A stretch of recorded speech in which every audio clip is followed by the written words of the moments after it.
Hello दोस्तों, आप सभी का मेरे चैनल में स्वागत है। आज हम आपको एक ऐसी कहानी सुनाने वाले हैं जिसमें बताया गया है कि स्त्री और पुरुष से ज्यादा पापी कौन है। भोगवती नाम की एक नगरी थी। उसमें राजा अमर्त्य सेन राज करता था। उसके पास चिंतामणि नाम का एक पालतू तोता था। एक दिन राजा ने उससे पूछा, हमारा ब्याह किसके साथ होगा। तोते ने कहा, तुम्हारा ब्याह मगध देश के राजा की बेटी चंद्रावती के साथ होगा। राजा ने ज्योतिषी को बुलाकर पूछा तो उसने भी यही कहा। उधर मगध देश की राजकन्या के पास एक मैना थी। उसका नाम था मदन मंजरी। एक दिन राजकन्या ने उससे पूछा कि मेरा विवाह किसके साथ होगा, तो उसने कह दिया कि भोगवती नगर के राजा अमर्त्य सेन के साथ। दैवयोग से कुछ समय बाद दोनों को विवाह हो गया। रानी के साथ उसकी मैना भी आ गई। राजा रानी ने तोता मैना का ब्याह करके उन्हें अपने शयन कक्ष में ही रख लिया। एक दिन की बात है, तोता मैना में बहस हो गई। मैना ने कहा, पुरुष बड़ा पापी, विश्वासघाती और अधर्मी होता है। तोते ने कहा, स्त्री झूठी, लालची और हत्यारी होती है। दोनों का झगड़ा बढ़ गया तो राजा ने उनसे कहा, क्या बात है, तुम आपस में लड़ते क्यों हो। मैना ने कहा, महाराज, पुरुष बड़े बुरे होते हैं। इसके बाद मैना ने एक कहानी सुनाई। इलापुर नगर में महाधन नाम का एक सेठ रहा करता था। विवाह के बहुत दिनों के बाद उसके घर एक लड़का पैदा हुआ। सेठ ने उसका बड़ी अच्छी तरह से लालन पालन किया, पर लड़का बड़ा होकर जुआ खेलने लगा। इस बीच सेठ मर गया। लड़के ने अपना सारा धन जुए में खो दिया। जब पास में कुछ न बचा तो वह नगर छोड़कर चंद्रपुरी नामक नगरी में जा पहुंचा। वहां हेमगुप्त नाम का साहूकार रहता था। उसके पास जाकर उसने अपने पिता का परिचय दिया और कहा कि मैं जहाज लेकर सौदागरी करने गया था। माल बेचा, धन कमाया, लेकिन लौटते में समुद्र में ऐसा तूफान आया कि जहाज डूब गया और मैं जैसे तैसे बचकर यहाँ आ गया। उस सेठ की एक लड़की थी रत्नावती। सेठ को बड़ी खुशी हुई कि घर बैठे इतना अच्छा लड़का मिल गया। उसने उस लड़के को अपने घर में रख लिया और कुछ दिन बाद उसने उससे अपनी लड़की का विवाह कर दिया। दोनों वहीं रहने लगे। अंत में एक दिन वहां से विदा हुए। सेठ ने बहुत सा धन दिया और एक दासी को उनके साथ भेज दिया। रास्ते में एक जंगल पड़ता था। वहां आकर लड़के ने स्त्री से कहा, यहाँ बहुत डर है, तुम अपने गहने उतारकर मेरी कमर में बांध दो। लड़की ने ऐसा ही किया। इसके बाद लड़के ने कहारों को धन देकर डोले को वापस करा दिया और दासी को मारकर कुएं में डाल दिया। फिर स्त्री को भी कुएं में पटककर आगे बढ़ गया।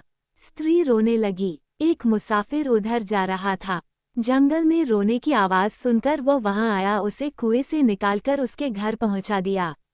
स्त्री ने घर जाकर माँ बाप से कह दिया कि रास्ते में चोरों ने हमारे गहने छीन लिए और दासी को मारकर मुझे कुएं में धकेलकर भाग गए। बाप ने उसे ढाढ़स बंधाया और कहा कि तू चिंता मत कर, तेरा स्वामी जीवित होगा और किसी दिन आ जाएगा। उधर वह लड़का जेवर लेकर शहर पहुंचा। उसे तो जुए की लत लगी थी। वह सारे गहने जुए में हार गया। उसकी बुरी हालत हुई तो वह ये बहाना बनाकर कि उसके लड़का हुआ है, फिर अपनी ससुराल चला।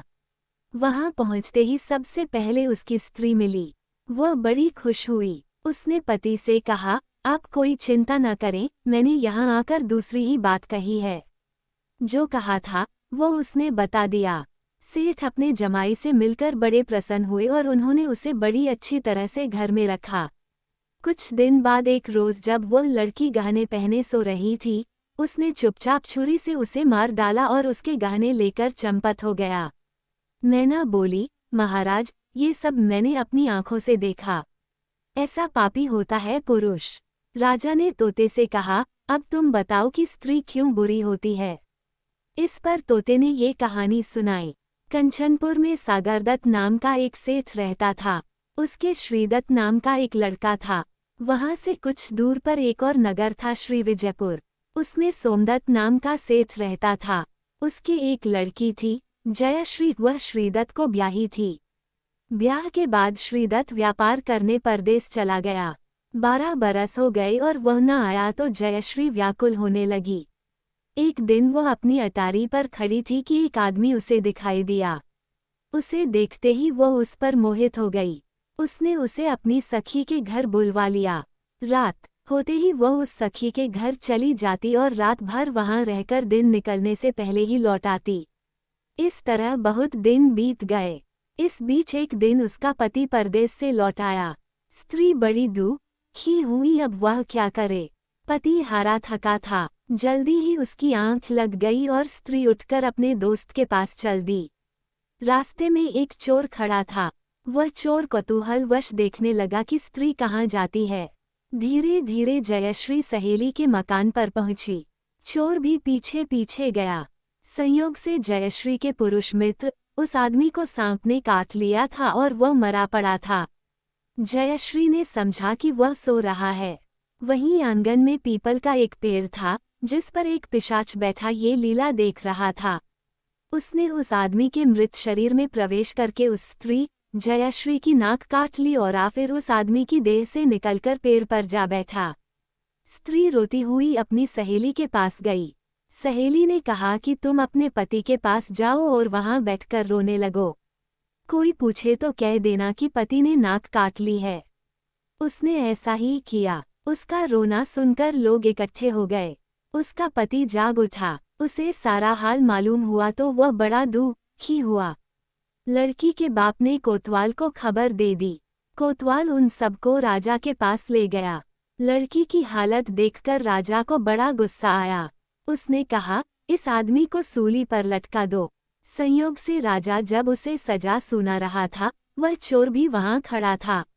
जब उसने देखा कि एक बेकसूर आदमी को सूली पर लटकाया जा रहा है तो उसने राजा के सामने जाकर सब हाल सच सच बता दिया। बोला, अगर मेरी बात का विश्वास न हो तो जाकर देख लीजिए, उस आदमी के मुंह में स्त्री की नाक है। राजा ने दिखवाया तो बात सच निकली। इतना कहकर तोता बोला, हे राजा, स्त्रियां ऐसी होती हैं। राजा ने उस स्त्री का सिर मुंदवाकर गधे पर चढ़ाकर नगर में घुमवाया और शहर से बाहर छुड़वा दिया। ये कहानी सुनाकर बेताल बोला, राजा बताओ कि दोनों में ज्यादा पापी कौन है। राजा विक्रमादित्य ने कहा, स्त्री। बेताल ने पूछा, कैसे। राजा ने कहा, मर्द कैसा ही दुष्ट हो, उसे धर्म का थोड़ा बहुत विचार रहता ही है। स्त्री को नहीं रहता, इसलिए वह अधिक पापिन है। राजा के इतना कहते ही बेताल फिर पेड़ पर जा लटका। राजा लौटकर गया और उसे पकड़ कर लाया। रास्ते में बेताल ने अगली कहानी सुनाई। यदि आपको ये कहानी पसंद आई तो इस वीडियो को लाइक करें और चैनल को सब्सक्राइब करें।